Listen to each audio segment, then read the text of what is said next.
Now at 5, activists around the world taking to the streets for May Day. For some, it's an opportunity to advocate for workers' rights. For others, it's about fighting back against the Trump administration and its policies targeting everything from diversity programs to federal agencies to immigration, might be even both.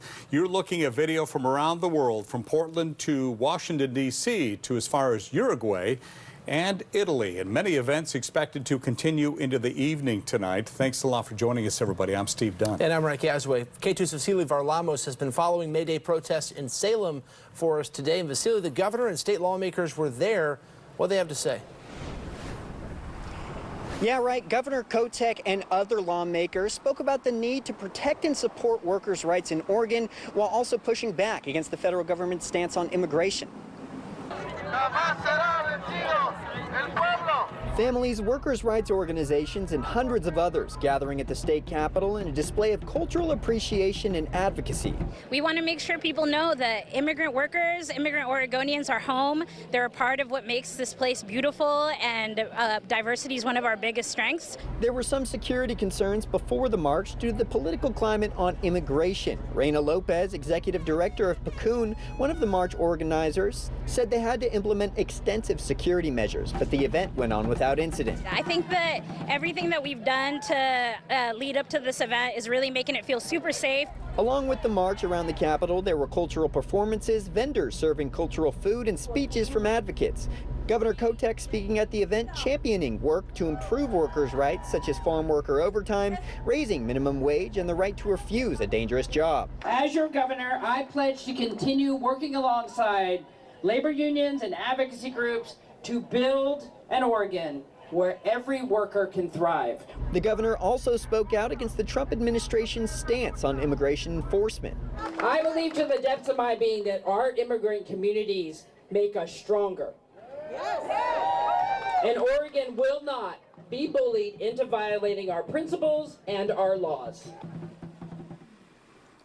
Other lawmakers echoed the governor's response before the march got underway. Lopez told me that her biggest goal of the day was to make sure people left with a sense of hope even in these uncertain times. Live in Salem, Vasily Varlamos, K2 News. Vasily, thank you. As we reported yesterday, Portland police did not expect May Day protests to get out of hand today, despite historically being more rowdy down there. This is video from this afternoon you're watching. In fact, several recent protests against the Trump administration have stayed peaceful. In an exclusive one-on-one interview, I asked Chief Bob Day what the Bureau is doing differently to handle large crowds and keep the peace compared to years past.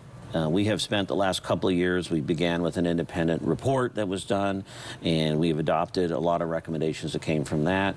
We recently entered into an agreement with Professor Stott, who's a British expert and professor out of London. We've actually done some teaching and training with the team in London.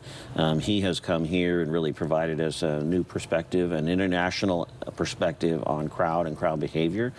We developed last year our dialogue officers. These are officers that are specifically trained to do extensive outreach prior to the event or even on the day of the event. They wear a white shirt so they're easily distinguishable in the crowd, and we make every effort we can prior to any of these events to contact organizers, to be available for questions, to support, to make sure that the event can proceed and the message can be heard, but also done in a way that's safe for everyone. Past May Day events in Portland have seen arrests and destruction. To watch the full interview with Chief Day, watch Your Voice, Your Vote on K2's Your Voice, Your Vote program Sunday at 9. Every year, Portland's annual Cinco de Mayo fiesta ushers in a new wave of U.S. citizens. And tonight we've learned that is happening again this weekend. Without all the fanfare, though. Organizers say they're canceling the public ceremony because of government budget cuts. That ceremony is in partnership between the Portland-Guadalajara Sister City Association and the U.S. Office of Citizen and Immigration Services. That office has seen cuts as the Trump administration continues its push to downsize the federal government. We have reached out for more information on this. Portland's Cinco de Mayo Fiesta kicks off tomorrow. Tom McCall Waterfront Park. It is billed as the largest multicultural event in the state of Oregon.